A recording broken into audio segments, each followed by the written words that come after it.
सुमन, अगर तुम बुरा ना मानो तो तुमसे एक बात करनी है। ऐसी क्या बात है जिसे सुनकर मैं बुरा मान जाऊंगी? वो मैं अगले महीने से ना तुम्हें घर खर्च के लिए 30,000 रुपये की जगह 20,000 रुपये दे पाऊंगा। क्या? रुस्तम, तुम क्या बोल रहे हो? तुम्हें पता भी है? अरे, बाहर जाके ना 1 महीने का राशन खरीद के देख लो, तुम्हें पता चल जाएगा कि महंगाई कितनी है। और तुम खुद ही बताओ, बच्चों की school fees, tuition fees, electricity bill, gas का बिल, अरे घर के 10 खर्चे होते हैं, कैसे मैनेज करूंगी मैं? सुमन समझो, मजबूरी है मेरी। अच्छा, ऐसी क्या मजबूरी है तुम्हारी? बताओ मुझे, जो तुम मुझे नहीं बता सकते। वो तुम्हें तो पता ही है, मेरी माँ गांव में अकेली रहती है। पहले तो अपना काम खुद कर लेती थी, अब बूढ़ी हो गई है, चल भी नहीं पा रही हैं। इसलिए मैंने सोचा कि माँ के लिए फुल टाइम मेड रख लूँ। और मैंने एक मेड से बात की है तो 10,000 रुपये मांग रही है, तो इसीलिए मुझे 10,000 रुपये चाहिए। तो माँ की सेवा करने के लिए तुम अलग से खर्चा करना चाहते हो, वो भी हमारे घर के खर्चों में से पैसा काट कर? सुमन, करना पड़ेगा, माँ है वो, मेरी जिम्मेदारी है मेरी। और तुम्हें तो पता है मेरी सैलरी कितनी है, तो मैं क्या ही कर सकता हूँ। ना मैं ईएमआई कम कर सकता हूँ, ना मैं पेट्रोल कम कर सकता हूँ। और तुम्हें पता है मैं घर से खा के जाता हूँ, घर पे आके खाता हूँ, ना ही मेरा कोई एक्स्ट्रा खर्चा है। तो मुझे घर के खर्चे में से ही एडजस्ट करना पड़ेगा यार। लेकिन मम्मी जी की देखभाल के लिए अलग से पैसे खर्च करने की जरूरत क्या है? मैं समझा नहीं। क्या समझे नहीं?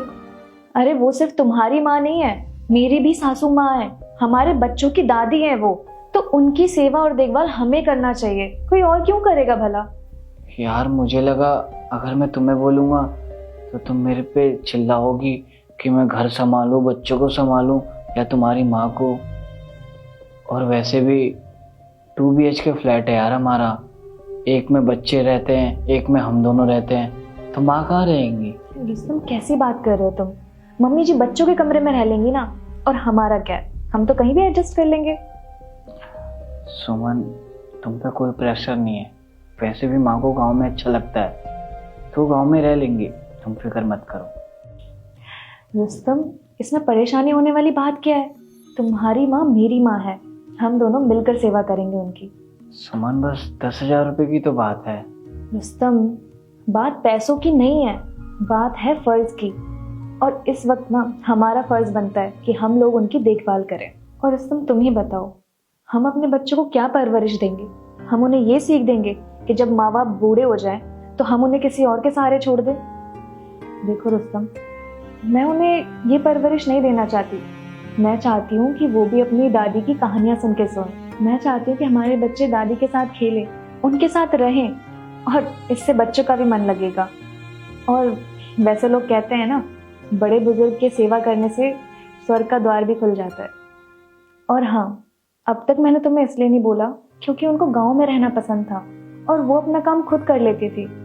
लेकिन अब उनकी उम्र हो गई है, वो खुद काम अपने आप नहीं कर सकती है, और यही वक्त है जिसमें उन्हें हमारा साथ चाहिए। और इसी बहाने हमें भी उनका सेवा करने का मौका मिलेगा।